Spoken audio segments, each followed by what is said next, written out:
started. So, a very good afternoon, good morning to all of you guys. Chapter number 9 cash flow statement पे आ जाओ. Chapter number 9 cash flow statement.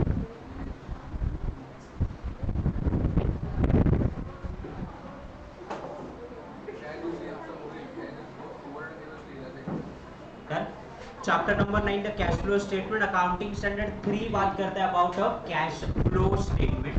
तो cash flow statement में दो methods है. आपका पहला method है which is a direct method, दूसरा मेथड है which is a indirect method. Cash flow statement को अपन तीन पार्ट में डिवाइड करते हैं: operating activity, investing activity and financing activity. Operating activity ordinary business में डे टू डे चीजों की वजह से जो पैसा आता है या पैसा जाता है, day to day sale of goods, services, then उसके अलावा इंटरेस्ट रिसीव्ड हुआ, या फिर मैंने किसी को सैलरी दी, मैंने किसी को रेंट दिया, मैंने किसी को टेलीफोन चार्जेस दिए, ये मेरा डे टू डे खर्चा है. डे टू डे एक्टिविटी से जो पैसा आता है या जाता है, this is called operating activity. और buying and selling of investment, it is called investment activity. और third one, it's a raise and repayment of the finances. Share issue किए, डिबेंचर इशू किए, प्रेफरेंस शेयर इशू किए, deposits या bond issue किए, तो ये आपका इनफ्लो हुआ. और अगर आपने पैसे दिए तो ये आपका आउटफ्लो हुआ. Now in this situation operating activity, investing activity and financing activity, तीन चीजें. क्या हुआ?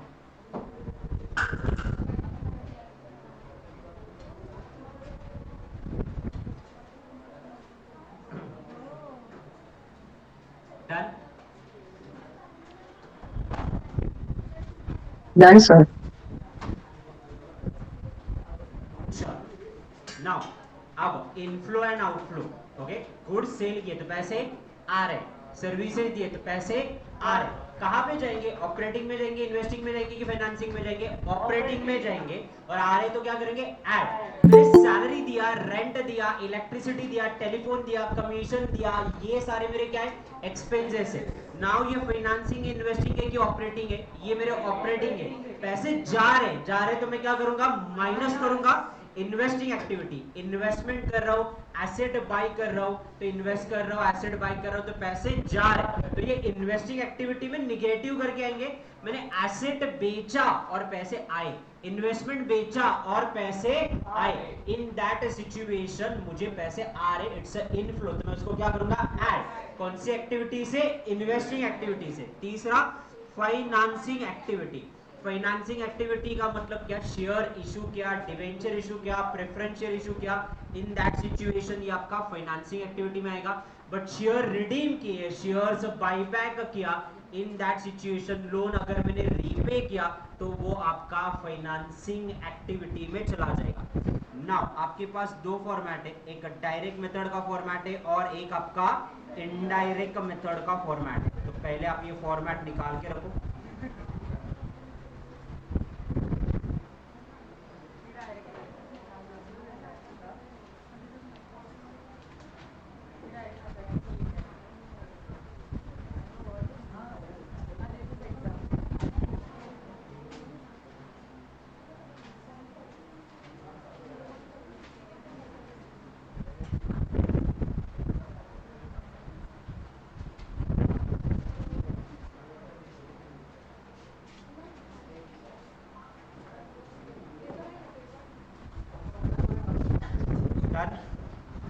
निकाला क्या format? Yes, sir. Yes, sir. चलो, डायरेक्ट मेथड और इनडायरेक्ट मेथड की हम लोग बात करेंगे. ओके, सो डायरेक्ट मेथड और इनडायरेक्ट मेथड में से इनडायरेक्ट मेथड ज्यादा पूछा जाता है. तो आपका स्टार्टिंग पॉइंट क्या है? तो cash flow from operating activity, net profit after the taxes. अगर मैं इसकी बात करूं, net profit after the taxes, तो ये हमेशा मेरा बेस रहेगा. ना इसमें नॉन कैश एक्सपेंडिचर को मैं क्या करूंगा? तो नॉन कैश एक्सपेंडिचर को मैं ऐड बैक करूंगा. और नॉन कैश एक्सपेंडिचर कौन से होते हैं? डेप्रिसिएशन. किसी को कैश देते क्या? नहीं. रिजर्व्स को ट्रांसफर किए, किसी को कैश देते क्या? नहीं. प्रोविजन की, टैक्स के लिए पैसा साइड में करा, प्रोविजन करा, किसी को पैसे देते क्या अपन? नहीं. राइट ऑफ इंटेंजिबल एसेट या राइट ऑफ इंटेंजिबल एसेट की जगह यहां पे लिख सकते प्रिलिमिनरी एक्सपेंसेस. राइट ऑफ किए, तो आपने आपके खर्चे राइट ऑफ किए, तो ये खर्चे अगर आप राइट ऑफ कर रहे हैं तो ये आप नॉन कैश एक्सपेंडिचर है। अब देखो P&L इमेजिन करो, नेट प्रॉफिट में से ये माइनस करने के बाद नेट प्रॉफिट आया है, ये नॉन कैश एक्सपेंडिचर, इसको अपन हटाते तो प्रॉफिट क्या होगा, बढ़ेगा। दैट्स व्हाई मैं उसको क्या कर रहा हूं, ऐड कर रहा हूं। सो add non cash expenditure. Now इसके बाद उसमें क्या आता है, non operating expenses. What is a non operating expenses, जो मेरा डे टू डे इनकम नहीं है, ऑर्डिनरी इनकम नहीं है, ऑपरेटिंग इनकम नहीं है, वो मेरा ऑपरेटिंग एक्सपेंस है, ऑपरेटिंग इनकम में आएगा। एग्जांपल के तौर पे मैंने कोई एसेट बेचा और उस पे मेरे को लॉस हुआ, is it my day to day, no. तो in that situation it is a non operating expenses. Loss on sale of fixed asset, loss by fire, theft or any natural calamities, or loss on sale of investment. In that situation ये क्या होगा आपका, non operating expenses आएगा। अब non operating expense operating नहीं है ना, day to day नहीं है। अब ये डे टू डे नहीं तो उसको हटाओ, मुझे ऑपरेटिंग चाहिए। अगर मैं एक्सपेंस को हटाता हूं P&L डेबिट में से तो आपका प्रॉफिट बढ़ेगा, दैट्स व्हाई ऐड।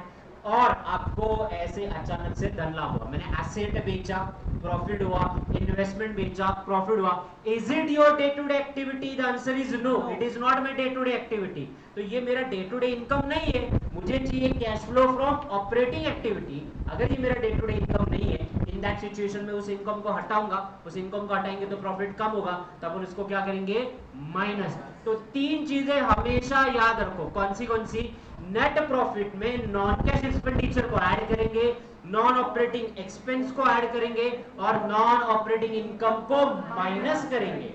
नाउ इतना करने के बाद भी ऑपरेटिंग नहीं आएगा, आपको मिलेगा cash flow of operating activity before working capital changes. Working capital FM में पढ़ चुके, current asset minus current liability.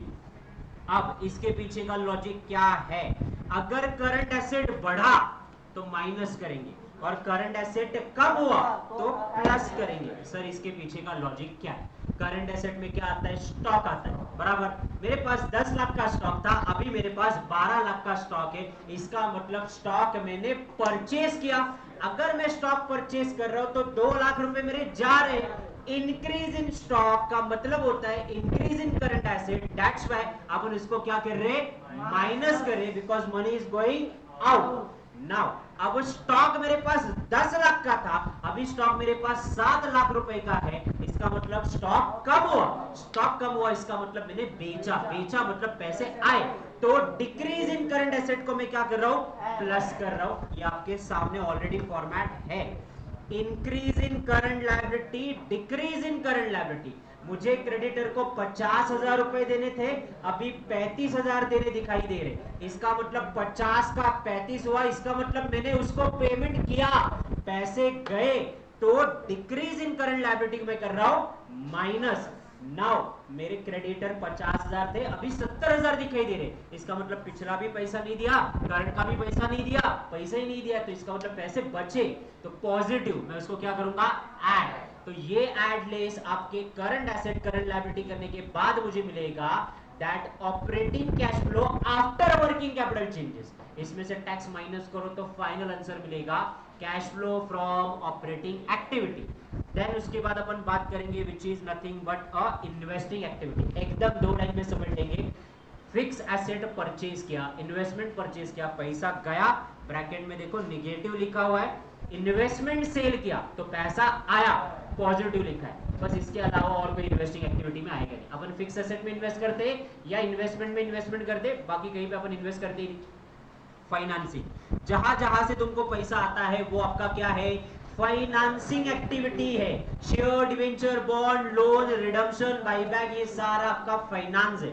Share issue करेंगे तो पैसा आएगा कि जाएगा, आएगा, पॉजिटिव। लोन रिपे करेंगे, डिवेंचर्स रिपे करेंगे, बाईबैक करेंगे, पैसा जाएगा।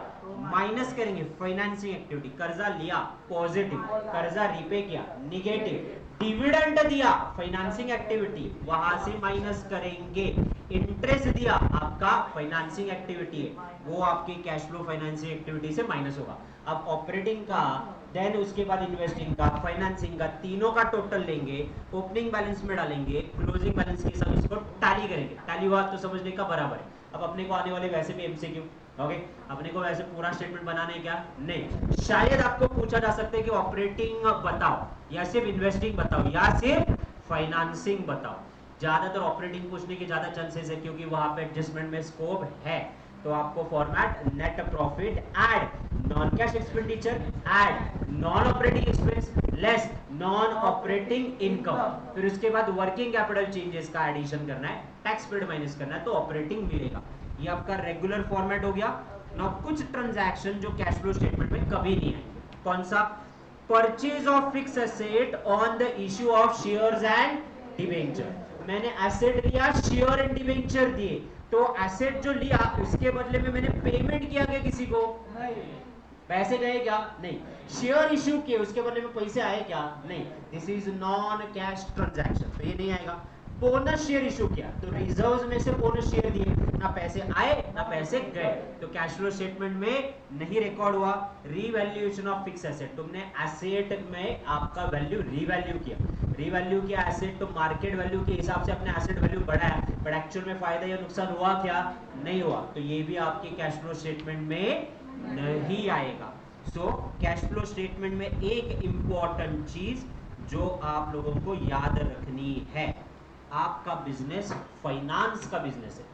फाइनेंस का बिजनेस का मतलब लोगों से डिपॉजिट एक्सेप्ट करना, उनको लोन्स एंड एडवांसेस देना, तो इनके लिए डिविडेंड देना, इंटरेस्ट देना, ये उनका डे टू डे काम है। तो ये क्या बोला जाएगा? ये ऑपरेटिंग एक्टिविटी आएगा। बट अग्रवाल क्लासेस के हिसाब से बोलेंगे, अगर ये इंटरेस्ट देते हैं, डिविडेंड देते हैं, तो ये इनके हिसाब से फाइनेंसिंग एक्टिविटी है। Then cash flow from direct method. Cash flow from direct method का मतलब क्या है? तो cash flow from direct method में सिर्फ पहला ऑपरेटिंग बदलेगा, बाकी सब कुछ सेम रहेगा। डायरेक्ट मेथड का मतलब वहां पे अपन लेंगे cash received from customer, customer से अपने को कितना पैसा है, फिर अपन पैसा देंगे किसको? क्रेडिटर को, एम्प्लॉइज को, खर्चे करेंगे, टेलीफोन, इलेक्ट्रिसिटी, रेंट, ये खर्चे होंगे, इंटरेस्ट का खर्चा होगा, ये सारे माइनस करेंगे, टैक्सेस पेड करेंगे, तो मिलेगा cash flow from operating activity. Investing वही सेम रहेगा, purchase and sale of fix asset. Financing same रहेगा। तो डायरेक्ट मेथड में और इनडायरेक्ट मेथड में फर्क क्या है? इनडायरेक्ट मेथड में प्रॉफिट से अपन क्या करें? रिवर्स जाए, दैट्स व्हाई इनडायरेक्ट मेथड। और डायरेक्ट मेथड में कलेक्शन फ्रॉम डेटर से आ रहे हैं। अब डायरेक्ट और इनडायरेक्ट मेथड का ऑपरेटिंग कंपेयर करोगे, मैंने बाजू बाजू में लिखा के रखा है। यहाँ पे नॉन कैश की बात की जाती है, यहाँ पे ऐसी कोई बात नहीं की जाती, बराबर। नाउ यहाँ पे करंट एसेट, करंट लायबिलिटी अपन कंसिडर करते हैं, डायरेक्ट में कंसिडर कर रहे क्या? नहीं कंसिडर कर रहे, बराबर। अब कैश और कैश इक्विवेलेंट का मतलब क्या है? अब जब हम लोग cash and cash equivalent opening closing में लेते हैं, इसका मतलब bank balance, short term deposit और आपका कैश, ये तीनों का टोटल ओपनिंग बैलेंस और क्लोजिंग बैलेंस अपने को क्या करना है? वहां पे टैली करना है। इससे सबसे ज्यादा एमसीक्यू अपन क्या करने वाले? रिजॉल्व करने वाले। 5 मिनट का आपको टाइम देता हूं, पूरा फॉर्मेट स्टार्ट से लेके एंड तक, दोनों डायरेक्ट एंड इनडायरेक्ट मेथड दोनों लिख के रखो। मॉड्यूल में जाओ, मॉड्यूल में लिखो रेफर नोटबुक, क्योंकि वहां पे मैंने सारी चीजें लिख के दी है। Refer notebook.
चलो, ऑनलाइन वाले की यार सो तो नहीं गए? नहीं सर। नहीं सर। नहीं सर। चलो स्टार्ट करें। चलो पहला वाला चार्ट रीड करो फटाफट फटाफट। मेथड्स डायरेक्ट इनडायरेक्ट, तीन एक्टिविटी कौन सी? Operating, investing, financing. Ordinary business inflow outflow, buying and selling of asset and investment and repayment of और रेज ऑफ फाइनेंसेस। ये रहा पहला इनडायरेक्ट मेथड। डिटेल में एक बार गो थ्रू करो आराम से। नोटबुक देखना है, नोटबुक में से देखो, यहाँ देखना है, यहाँ से देखो और समझ के। मैं इसे बोर्ड लगाने वाला, नो फोटोग्राफ प्लीज। कुछ भी हुआ फोटो दिखाते हैं।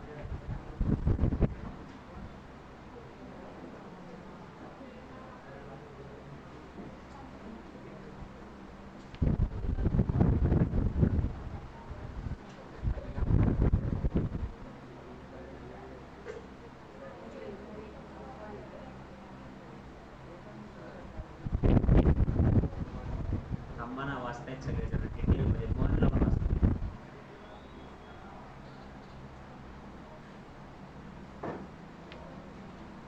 एमसीक्यू बने कल? तो जो नहीं बने वो बता मुझे फटाफट फटाफट। ये तुम्हारे लिए ज़्यादा इंपॉर्टेंट है इनकी रिवीजन की वजह से, क्योंकि तुम्हारे वो चैप्टर मिस हुए हैं, इसलिए अपन डिटेल में रिवाइज करें।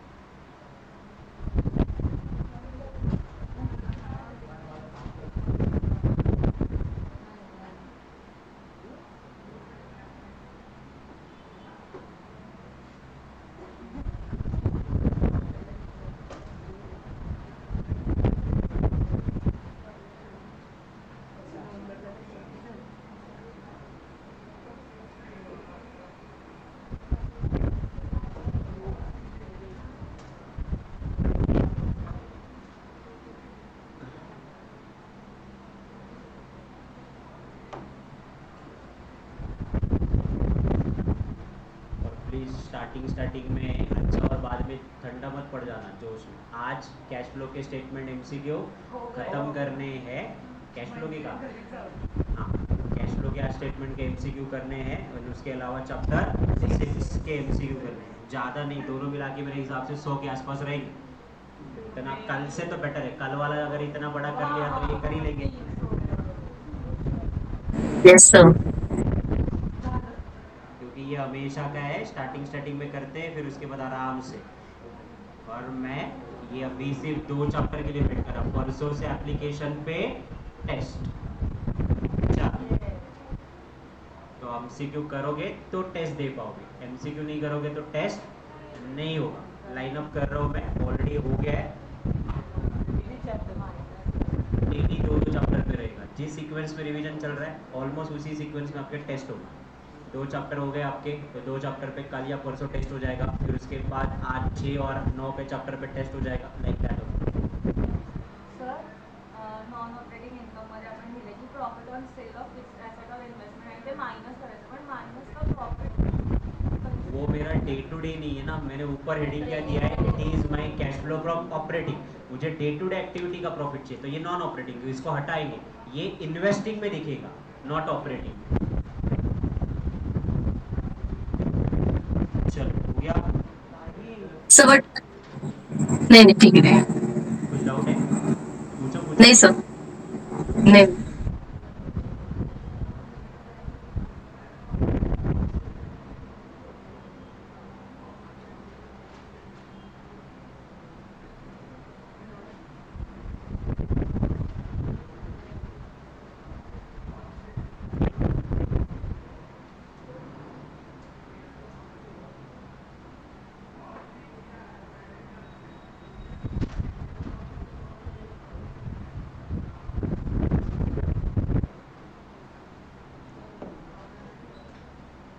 डन।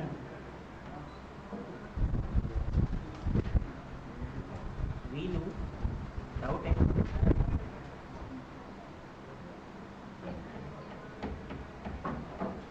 चैप्टर नंबर 6 में कॉन्फिडेंस बढ़ा? Yes sir.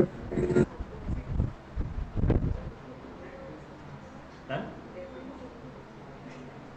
Yes sir done. ये डायरेक्ट वाला देख लो एक बार।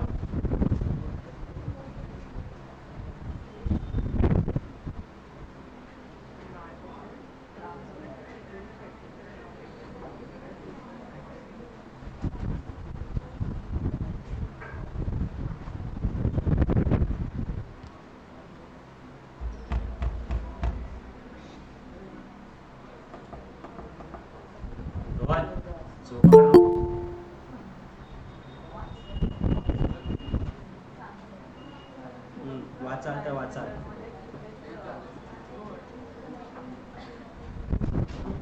तो नालास तू नालास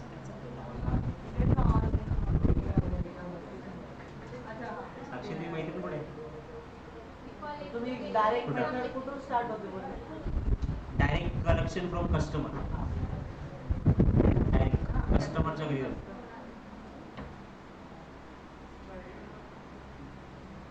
आणि याच्यात काय करते? कैश एंड कैश इक्विवेलेंट याद रहेगा. Bank balance short term deposit कौन से ट्रांजैक्शन नहीं आएंगे? देखो कौन से ट्रांजैक्शन नहीं आएंगे. मॉड्यूल लाए का मॉड्यूल म्हणजे काय? आई विचारता. वाह खुशी के आंसू. हा, दाखवा बरं.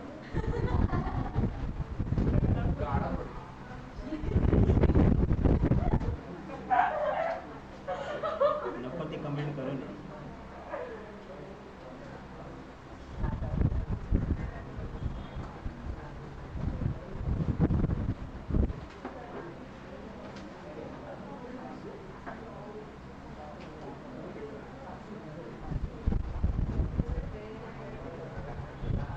Okay theoretical point of view के हिसाब से जो इम्पोर्टेंट चीज़ें हैं आपके मॉड्यूल में आओ या आपके नोट्स में आपको लिखना है तो नोट्स में भी लिख के रखो, चाहे नोट से आपको वन स्टॉक में रिवाइज हो जाए.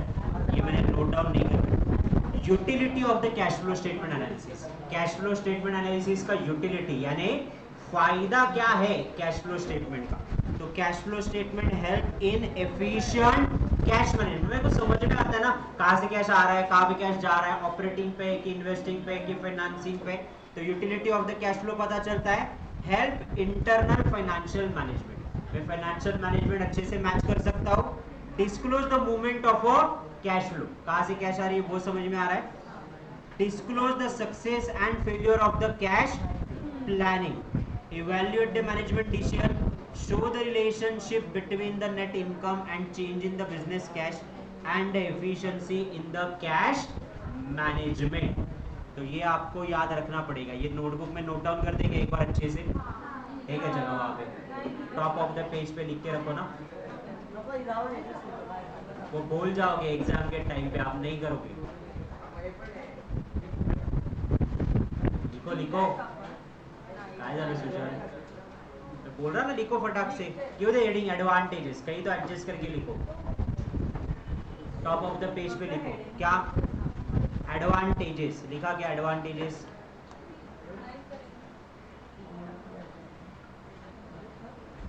Advantages of cash flow.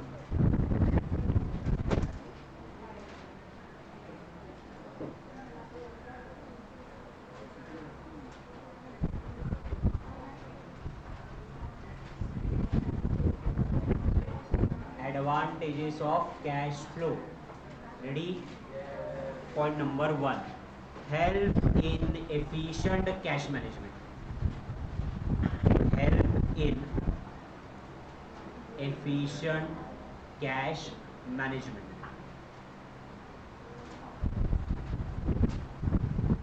Help in efficient cash management. Second one. Help in internal financial management. Help in internal financial management.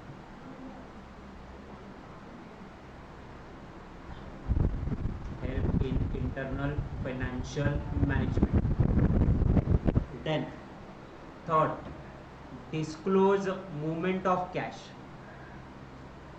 Disclose movement of cash.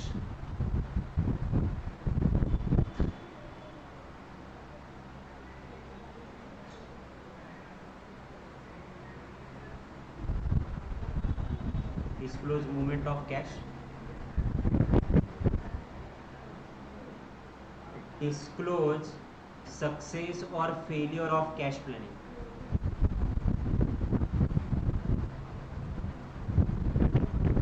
Disclose success or failure of cash planning. Next, management decision. Management decision.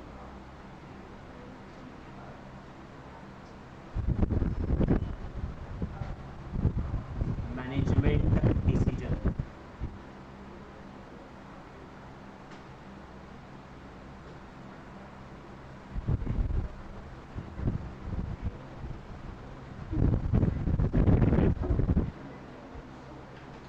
Next one, relationship of net income and business cash.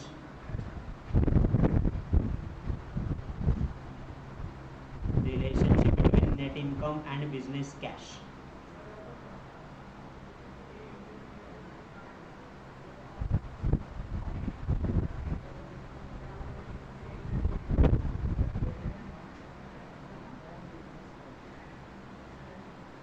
Done? Done. And the last, efficiency in the cash management. Efficiency in the cash management.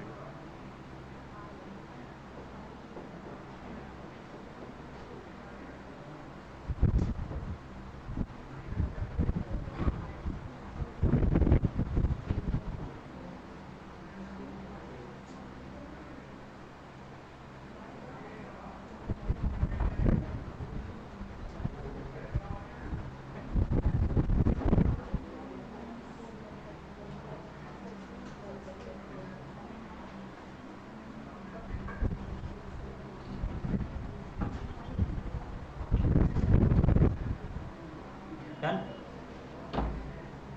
Next. Yes, sir, done. Limitation. Limitation. वो advantages थे, ये limitations है.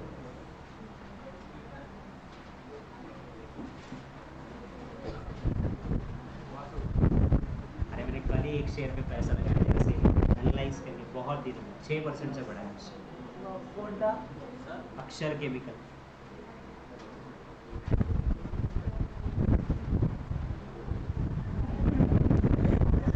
आहे ना. नहीं पता नहीं लाओ. चलो लिमिटेशन डन. लिमिटेशन में under that first, cannot equated with income statement. Cannot equated with income statement.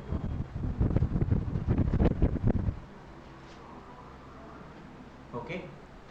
Next, do not represent liquid position. Do not represent liquid position. Do not represent liquid position. आपके पास liquidity कितनी है ये नहीं बताता. Do not represent liquid position. ना ही income statement को replace करता है. Cannot equated the income statement. And the third one, cannot replace fund flow or income statement. Cannot replace income and fund flow statement.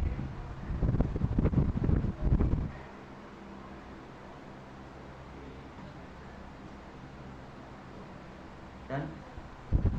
Now the lesson learned. Okay. Cash flow statement is a change in cash provision from the beginning till the end. ये एक साल का होता है और ये short term planning है, long term नहीं. एक साल की पोजीशन बताता है. As per the company act, every company अभी तो देखा चैप्टर नंबर 6 में सबको बनाना जरूरी है कि नहीं कैश फ्लो स्टेटमेंट. हाँ, except one person company, small company and dormant company. What is dormant company? Inactive company, जो कुछ भी काम नहीं करे. One person company and small company. Cash comprise of, cash में क्या आता है? Cash in hand, demand deposit और बैंक बैलेंस. इक्विवेलेंट में क्या आता है? Short term highly liquid investment which can be easily converted into the cash. कौन सा अकाउंटिंग स्टैंडर्ड बात करता है? अकाउंटिंग स्टैंडर्ड 3, जिसमें डिवाइड कैसे किया? Operating, investing, financing. Cash flow का मतलब होता है इनफ्लो एंड आउटफ्लो. इनफ्लो बोले तो ऐड, आउटफ्लो बोले तो माइनस. कैश इनफ्लो आता है तो टोटल कैश इंक्रीज बढ़ जाता है. आउटफ्लो का मतलब टोटल कैश डिक्रीज हो जाता है. दोनों का नेट इफेक्ट इज इनफ्लो या आउटफ्लो, दोनों में से कुछ भी हो सकता है. Operating activity means a day to day activity operating expense are consider investing activity, acquisition and disposable of asset, financing activity. Financing activity is what? The owner capital and borrowing of the enterprise. सब कुछ cover किया हुआ है अपन ने, points भी cover किए. अब साथ में आप पूरा फॉर्मेट मेरे साथ रिवाइज करोगे, मेरे साथ में इमीडिएटली आप भी आंसर दोगे. पूरे चैप्टर को वाइंड अप करेंगे, एमसीक्यू को करेंगे, खत्म करेंगे. पहला वाला तो स्टार्ट. कितने मेथड है? दो, डायरेक्ट, इनडायरेक्ट. फुल जोश के साथ पूरा अग्रवाल क्लास में बिल्डिंग में एक ही आवाज होनी चाहिए. दूसरा कौन सी एक्टिविटी? तीन. Operating, इन्वेस्टिंग और operating, investing, financing. Day to day activities. Investing, buy and sale of asset. Financing, आपका कैपिटल एंड डिबेंचर रेज और इशू करना है या रिडीम करना है, that is a financing activity. Methods में से cash and cash equivalent. Cash का मतलब रेगुलर कैश, इक्विवेलेंट का मतलब बैंक बैलेंस या शॉर्ट टर्म डिपॉजिट. कौन सा अकाउंटिंग स्टैंडर्ड बताता है? Accounting standard 3. इसके बारे में बात करते हैं. नाउ इसके लिमिटेशन क्या है और एडवांटेजेस क्या है? तो एडवांटेजेस में कैश एफिशिएंटली मैनेज होता है, फाइनेंशियल मैनेजमेंट होता है. तो एकदम simple, cash management, financial management दोनों मैनेज हुआ है तो कैश का मूवमेंट पता चला. मूवमेंट पता चला तो प्लानिंग कर पाए हम लोग. कैश की प्लानिंग हुआ तो डिसीजन लिया. इतना काफी है आपका. तो ध्यान से देखो, मैं एक वर्ड देता हूं आपको. Cash management, financial management, movement of the cash, failure of cash planning and management decision. Disadvantage, income statement को रिप्लेस नहीं कर सकता, लिक्विडिटी पोजीशन नहीं बता सकता, फंड फ्लो स्टेटमेंट को रिप्लेस नहीं कर सकता है. Direct method, indirect method. Direct method का basic collection from customer, debtor, उसमें से सप्लायर को पैसा दो, एम्प्लॉइज को पैसा दो, खर्चे करो, टैक्सेस दो, खत्म. नाउ यही फर्क है. इनडायरेक्ट मेथड में जाओगे तो नेट प्रॉफिट ही आपका बेस है. इसमें नॉन कैश एक्सपेंडिचर को ऐड करोगे. Depreciation, general reserve, preliminary expenses, provision for taxation, फिर नॉन ऑपरेटिंग एक्सपेंसेस को ऐड करोगे. Loss on sale of fix asset और नॉन ऑपरेटिंग इनकम को माइनस करेंगे. Profit on sale of fix asset and investment तो मिलेगा before working capital. अब ध्यान से आंसर दो. करंट एसेट आपके बढ़े, करंट एसेट बढ़े तो ऐड करेंगे कि लेस? लेस करेंगे. कम किए, ऐड Add, करेंगे. add. पैसा आया. करंट लायबिलिटीज कम हुए, Minus. क्योंकि पैसा गया. Minus. लायबिलिटीज बढ़े, पैसे Add. पैसे Add. तो ऐड बैक करेंगे. Operating after working capital, taxes paid करो, ऑपरेटिंग मिल जाएगा. फिर आएगा आपका इन्वेस्टिंग एक्टिविटी. एसेट परचेज किया, आएगी गए, एसेट बेचा, आए. Then investing activity done. Financing activity, अब फाइनेंसिंग एक्टिविटी में जब जाएंगे, शेयर इशू किए, डिबेंचर, बॉन्ड, पैसे आए, ऐड. रिडीम किए, लोन रिपे किया, गए, लेस. ऑपरेटिंग, इन्वेस्टिंग, फाइनेंसिंग तीनों का टोटल लेंगे, opening cash and cash equivalent add करेंगे, फिर क्लोजिंग के साथ टैली करेंगे. अगर फाइनेंसिंग नेचर ऑफ बिजनेस है तो ये मेरा रेगुलर काम है, तो ये ऑपरेटिंग में जाएगा. इंटरेस्ट पे, dividend pay. Purchase of fix asset on the issue of share and debenture नहीं आएगा. रिवैल्यूएशन ऑफ एसेट नहीं आएगा. बोनस शेयर नहीं आएगा. देन उसके अलावा कुछ और पॉइंट बचे क्या आप लोगों के? यस. किसको बनाना नहीं जरूरी, 1 person, small person, dormant company नहीं. लॉन्ग टर्म प्लानिंग की short term planning, short term planning ये आपको Short term. पोजीशन बताता है कि आपके पास कितना कैश है. अब एमसीक्यू पे आ जाओ.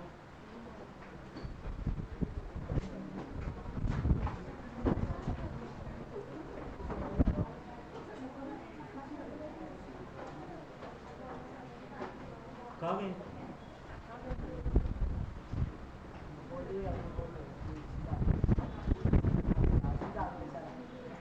कितने MCQ? 81 MCQ is over there. वो 80 और ये 30, 110 एमसीक्यू. दिख रहे क्या? चलो start. Cash flow statement is required for the financial planning. Short range, long range, medium और very long. Short range cash flow statement, dividend paid by financing company. Financing company के लिए ये डे टू डे काम है. तो operating activity इसको important कर लिया already. The which of the following result into decreasing working capital. Working capital कम कैसे होगा? ध्यान से देखो. Goods sold on credit, credit पे गुड्स सोल्ड किए तो स्टॉक कम हुआ, बट डेटर बढ़ा तो कुछ भी इफेक्ट नहीं आएगा। देन उसके अलावा नेक्स्ट वाला ऑप्शन क्या, गायब भी कर दी, डिक्रीज इन करंट एसेट। वो पढ़ने तो ऑप्शन क्या है, decrease in current liability. Current liability अगर डिक्रीज हुआ तो बेटा वर्किंग कैपिटल बढ़ेगा ना, एफएम में भी पढ़ा अपन ने। Decrease in current asset, stock कम हुआ, डेटर कम हुआ, कैश कम हुआ, बैंक बैलेंस कम हुआ, तो मेरे हाथ में पैसा बचेगा क्या, नहीं, कम रहेगा। क्या आइडियल रेशियो होना चाहिए, 2:1। 2 रुपए आएंगे, 1 रुपया देंगे, 1 रुपया खुद के लिए रखेंगे for day to day working capital. Cash flow statement, interest received by company is classified as operating, cash, investing or a financing activity. Investing. हैं? हैं?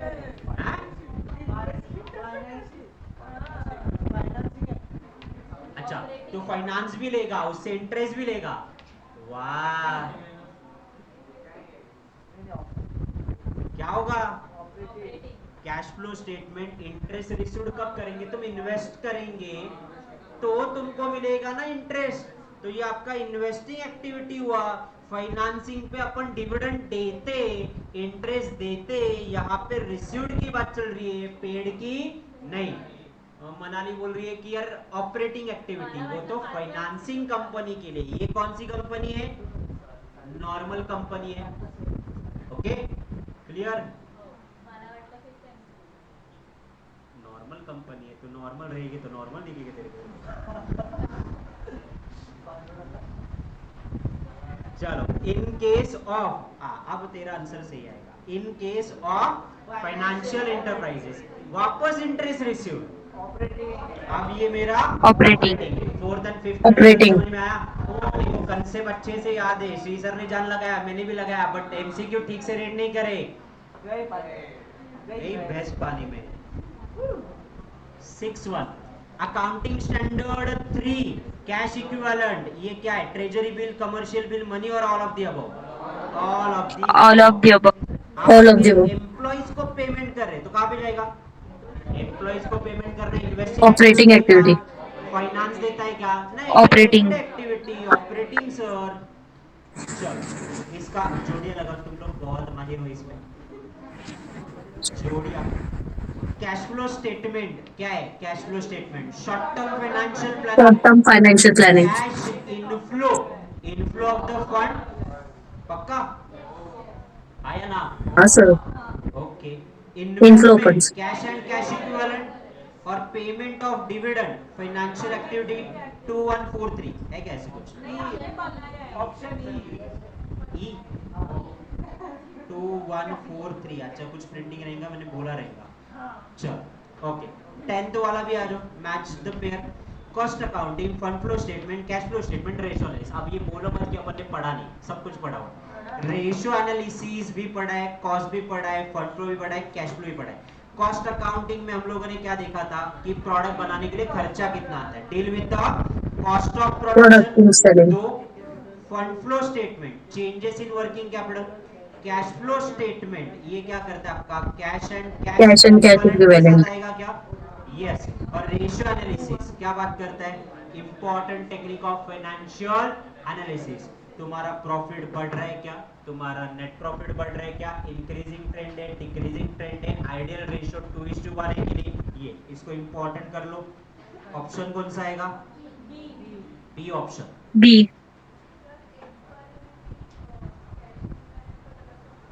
इसमें 8 वाले में, हाँ बट ऑप्शन अलग अलग थे ना, वहां पे मोस्ट अप्रोप्रिएट वाला जोड़ते अपन।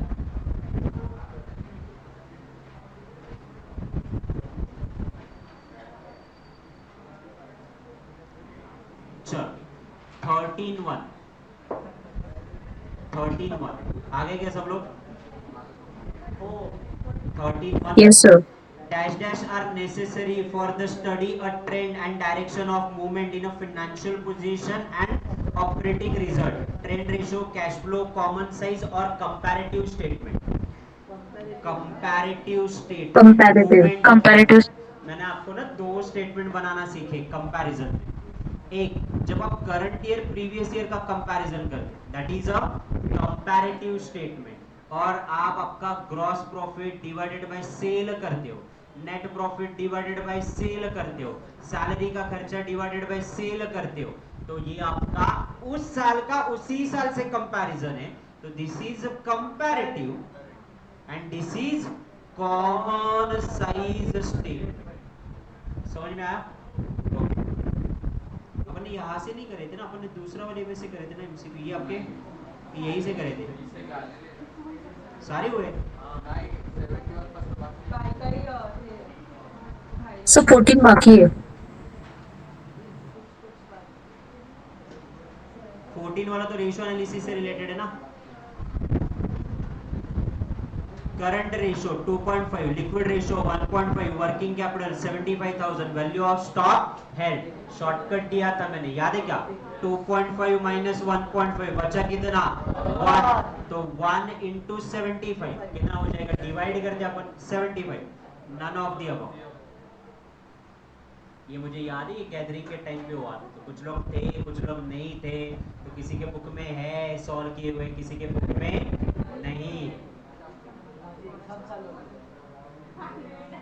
किसी का एग्जाम चालू था, कोई बाजू में बांगड़ा कर रहा था, पता नहीं, कोई फैशन शो कर रहा था, तो कुछ नहीं कर रहा था। डन। चलो 15(1), which of the following statement contain opening closing balance of cash and cash equivalent? कौन से स्टेटमेंट में होता है? Cash flow statement. कैश चलो फ्लो। कंसंट्रेशन एंड आंसर का लेवल कब हो रहा आपका? एनर्जी डाउन हो रहा, फटाफट फटाफट आंसर दो। 16, purchase of machinery by long term note payable reported as non cash, cash outflow, cash outflow, cash outflow, operating, investing, financing. Sir non cash investing and financing activity, ये option. मैंने machine लिया और machine के बदले में note दिया कि मैं पैसे देंगा करके, पैसे गए क्या? नहीं गए, तो this is a non cash activity. 17(1) नहीं करनी के एमसीक्यू, तो फिर आंसर दो। Income from investment, income from investment कहाँ पे आएगा? इन्वेस्ट कहाँ करते हैं? शेयर्स में, डिबेंचर्स में, इन्वेस्टिंग कंपनीज में, उसमें एक्टिविटी। इंटरेस्ट डिविडेंड आता, तो ये इन्वेस्टिंग एक्टिविटी में चला जाएगा।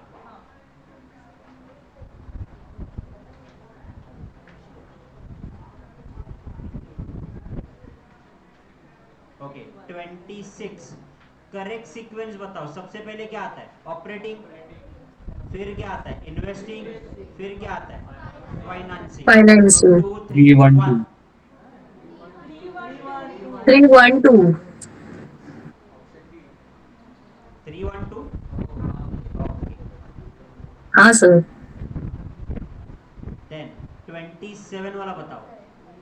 Again highlight, in case of financial enterprises the flow arises from dash dash classified as operating, so financial enterprise interest मिला, All of All of the above. dividend received, all of the above। अब आया तुम्हारा current asset का question 29, mark as a important. अब समझ में आएगा तुम्हारी कंसेप्ट क्लियर है या नहीं। While analyzing the opening and closing balance, which of the following statement are observed? Increase in current asset, current asset बढ़ा, इसका मतलब अगर आपको समझ में नहीं आता है तो करंट एसेट बोले तो स्टॉक, स्टॉक बढ़ा, इसका मतलब परचेज किया, परचेज किया तो पैसे गए, Less. Increase in current liability, इसका मतलब कंजूस थे, है और रहेंगे, पैसा नहीं देंगे, बचा के रखेंगे, तो पैसे गए नहीं, तो इसको करेंगे add. Decrease in current asset, asset कम हुए, इसका मतलब एसेट बेचा, डेटर से पैसा आया, पॉजिटिव। एंड करंट लायबिलिटी कम हुआ, इसका मतलब पैसा दिया, निगेटिव। तो जरा ऐड को ऐड करो, निगेटिव को निगेटिव करो और माइनस करके आंसर बताओ। 1,60,000। प्लस 130, 210, 210 में से 50 गए, तो बचे कितने? 160। वर्किंग कैपिटल क्या हुआ आपका? बढ़ा, 1,60,000। Then next one, which of the following involve the movement of cash? किसमें कैश का मूवमेंट इन्वॉल्व है? Bonus issue, right issue, depreciation और प्रोविजन। अरे फॉर्मेट दिया है मैंने तुमको नॉन कैश एक्सपेंडिचर का। Provision non cash, fix asset non cash, bonus non cash. Right share issue करेंगे कम पैसा आएगा बट आएगा तो सही। तो इसमें मूवमेंट ऑफ द कैश है। नाउ एसेट अगर आप सेल करोगे तो ये कहां पे चला जाएगा? इन्वेस्टिंग एक्टिविटी में चला जाएगा, बराबर। Now 35 cash flow statement, there is a no place for equity share, conversion of डेब्ट इनटू इक्विटी, बोनस शेयर और बोथ बी एंड सी। नहीं, गलत कर Both दिया। means इक्विटी शेयर के बदले में पैसा आएगा, बोनस के बदले में, yes agree on that, but अरे डेप्ट को इक्विटी में कन्वर्ट कर रहे हैं तो डेप्ट के पैसे अपन लिए क्या? नहीं, इक्विटी में कन्वर्ट किया तो ये सिर्फ कन्वर्ट हो रहा ना, पैसा वैसे के वैसे। तो यहाँ पे भी नहीं हो रहा ना change, there is a no change in cash. तो ये क्या हो गया? Both B and C. समझा क्या? करो इसको इंपॉर्टेंट। कन्वर्टिबल डिवेंचर इशू करते ना, तो डिवेंचर को पैसा दिया क्या तुमने? नहीं, उनको क्या दिया? इक्विटी शेयर दी। इक्विटी शेयर के बदले में पैसा आया नहीं।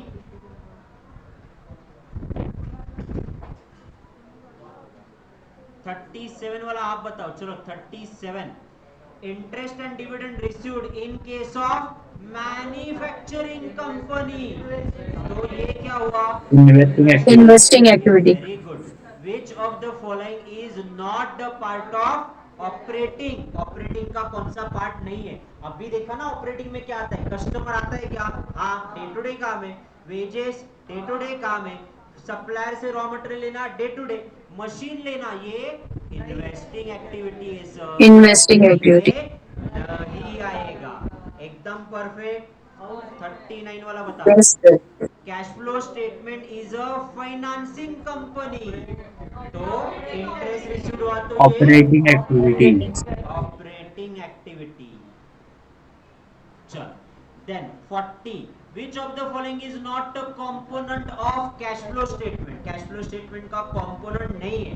Cash payment of goods and service है, depreciation charging, cash loans and advances and cash repayment of amount borrowed. तो Charging of depreciation. अपन उसको हटाते इसलिए ऐड करते, बाकी सब पार्ट है क्या? है। 41 cash flow statement has a no place for, same है option, bonus share and conversion के लिए।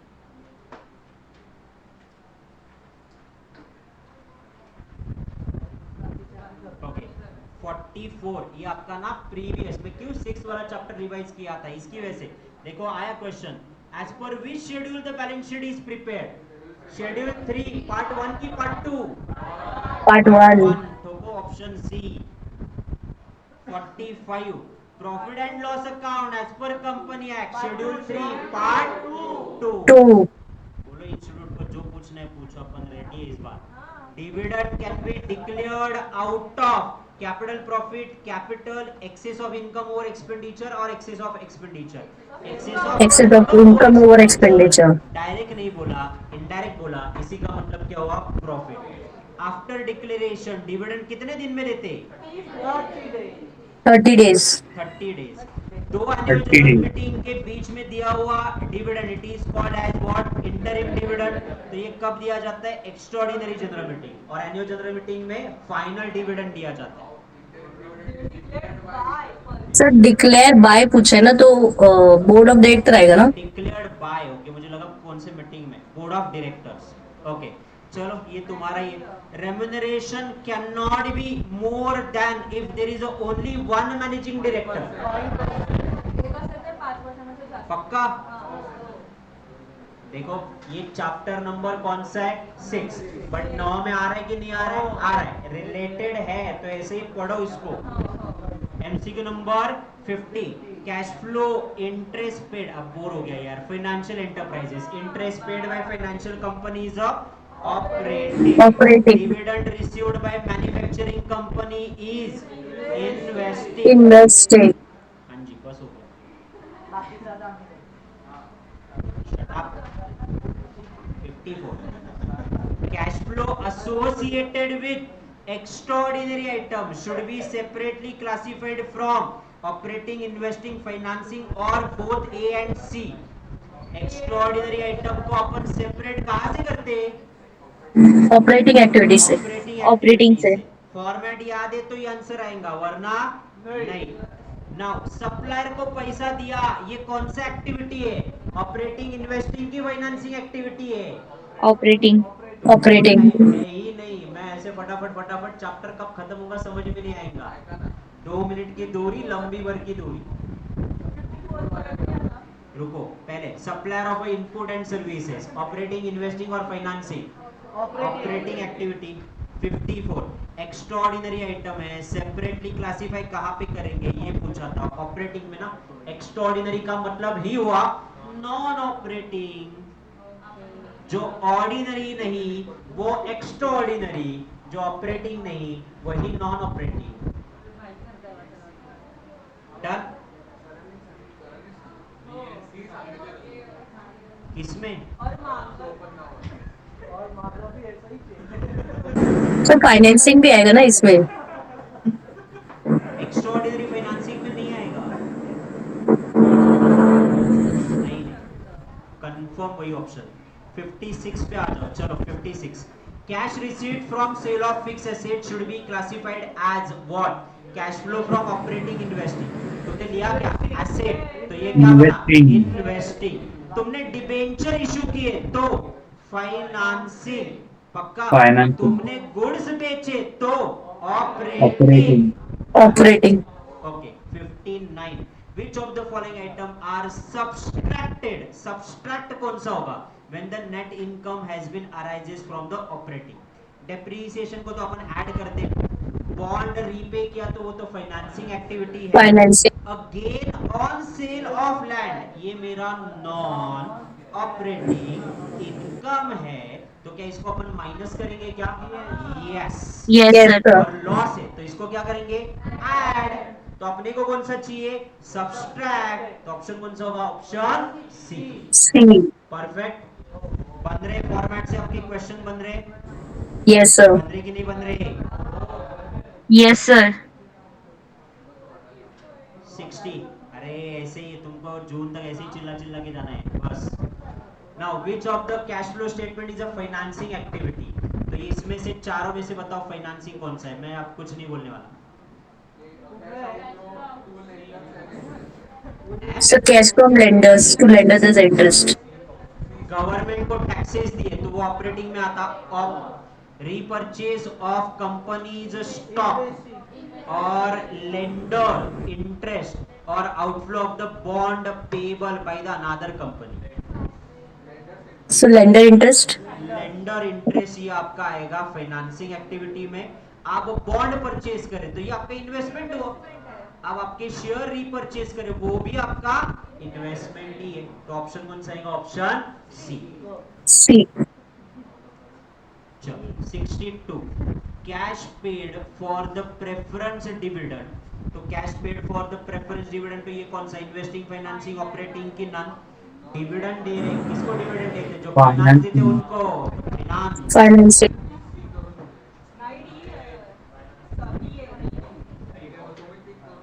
अबे नहीं रे, हर चीज पे मेरे पे बिल मत फाड़। सर हा तेव्हा वैष्णवी सोबत बसायचा। आता कळलं? हल्लीच माती, हल्ली माती।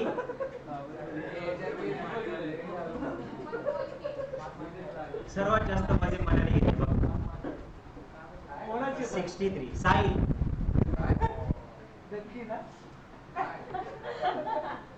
नथिंग। 63 कौन सा ऑपरेटिंग एक्टिविटी है चारों में से? Operating activity inventory, loan, tax payment और डेब्ट प्रिंसिपल। नहीं कौन सा? इंटरेस्ट रिसीविंग, सर नहीं का पूछा है। Interest receiving loan. चलो which of the following is not operating?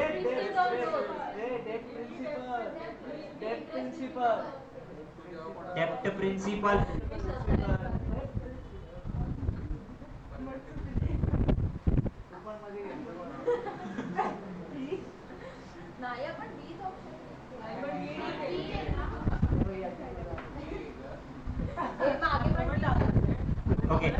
71, चलो यार फटाफट फटाफट 71, मैंने बोला इस पे एमसीक्यू आने वाले। तुमने इक्विपमेंट सोल्ड किया था, बराबर? तो ये जो इक्विपमेंट सोल्ड करके पैसा या ऑपरेटिंग, इन्वेस्टिंग, फाइनेंसिंग, कौन सा आएगा? इन्वेस्टिंग। इन्वेस्टिंग के दो ऑप्शन है, अब इनफ्लो क्या आउटफ्लो? अरे इन्वेस्टमेंट सोल्ड किया ना तुमने इक्विपमेंट,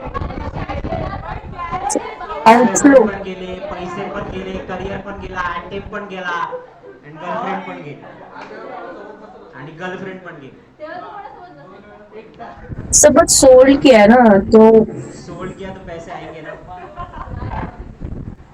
इनफ्लो हाँ sir. Done.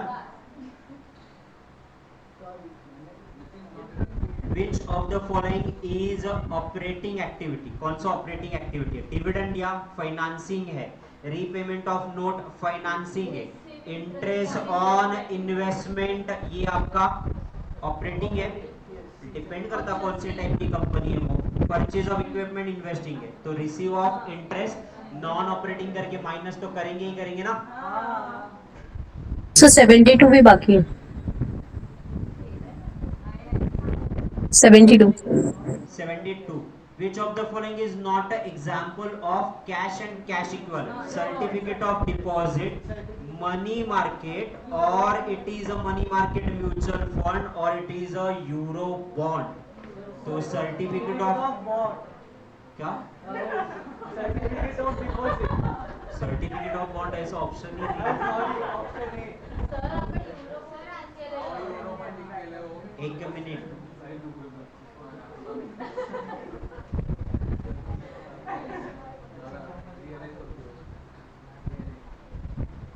Certificate of deposit maturity पे तो इमीडिएटली पैसा मिलाएगा, तो ये कैश इक्विवेलेंट है। मनी मार्केट भी कैश इक्विवेलेंट है। Money market of mutual fund, तो ये मनी मार्केट म्यूचुअल फंड भी है। यूरो बॉन्ड है क्या वहां पे? Not example. कसं युरो बॉन्ड नाहीये. अरे ये मनी मार्केट से रिलेटेड है, तो इमीडिएटली लिक्विड कैश फ्लो में है, तो ये कैश में कन्वर्ट किया जा सकता है, ये भी कैश में कन्वर्ट होता है, ये भी है। It's a euro bond. मग मी आधी पहिलेच बोलले. हे भांडण डन। तो this is the part, cash flow statement बन चुका है। आप ध्यान से देखो मैं क्या बोल रहा हूँ। आपका जो छोटा बुक है ना कॉस्टिंग वाला, एक उसमें भी कैश फ्लो स्टेटमेंट के क्वेश्चंस है। तो आपको आज क्या क्या करना है? चैप्टर नंबर 6 हार्डली 15-20 एमसीक्यू बाकी है। चैप्टर नंबर ये अभी का, तुम लोग देखो अभी बैठोगे ना इमीडिएटली, मेरे हिसाब से तुमको गैप रहेगा 12 से 1 में, 1 बजे लेक्चर चालू होता। बैठो यहाँ पे, कैश फ्लो स्टेटमेंट के एमसीक्यू सॉल्व करो। और 2 है, एक छोटी वाली कॉस्टिंग वाली बुक में है और एक यहाँ पे। सर ऐसे 2-2 क्यों दिए? Additional practice. Even share capital के मैंने 2 एमसीक्यूज दिए हुए, एक रेगुलर जो मैंने क्लास में करवाया और नीचे एडिशनल प्रैक्टिस में 500 दिए हैं। ये लॉन्ग टर्म में तभी देके रखे थे ताकि आप रिवीजन पे काम आए। अब जब आप बोर होते हो ना, वही एमसीक्यू सॉल्व कर करके तो ये आपके पास अल्टरनेटिव है। तो आपको ये कुछ भी डाउट आया तो मुझे पूछो, आज के आज खत्म करो, ताकि इसके बाद जब मैं टेस्ट अरेंज करूंगा तब ये मत बोलना हमारा रिवीजन बाकी है। रिवीजन करने के लिए अपने पास समय है ही नहीं। कल पढ़ा, रात को एमसीक्यू किए, आज क्लास में रिवाइज किया, आज 2 नए टॉपिक करे, अभी रात को वापस इसके एमसीक्यू करो, सुबह ये 2 रिवाइज करेंगे, शेयर कैपिटल वाला पार्ट चालू करेंगे। अब कल का टाइमिंग थोड़ा सा चेंज होगा, 2 टाइमिंग आपके पास ऑप्शन अवेलेबल है। मैं एक शाम तक आपको फाइनलाइज करता हूँ।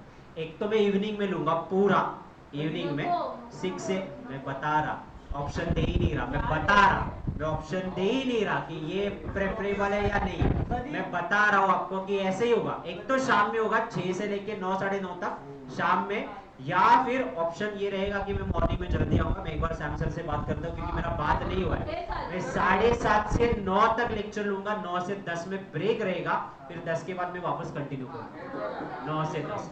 अब मेरे को उससे सैम सर से कोऑर्डिनेशन चाहिए, वो मेरा स्लॉट मांग रहे। अब मैं उनका स्लॉट लेके आऊंगा तो वो परेशान हो जाएंगे। मैं एक बार बात करता, कल सैटरडे वैसे, तो वो कंफर्म करके इवनिंग को डालता हूँ, बट 9 से 10 कल ब्रेक रहेगा, ये गारंटेड है।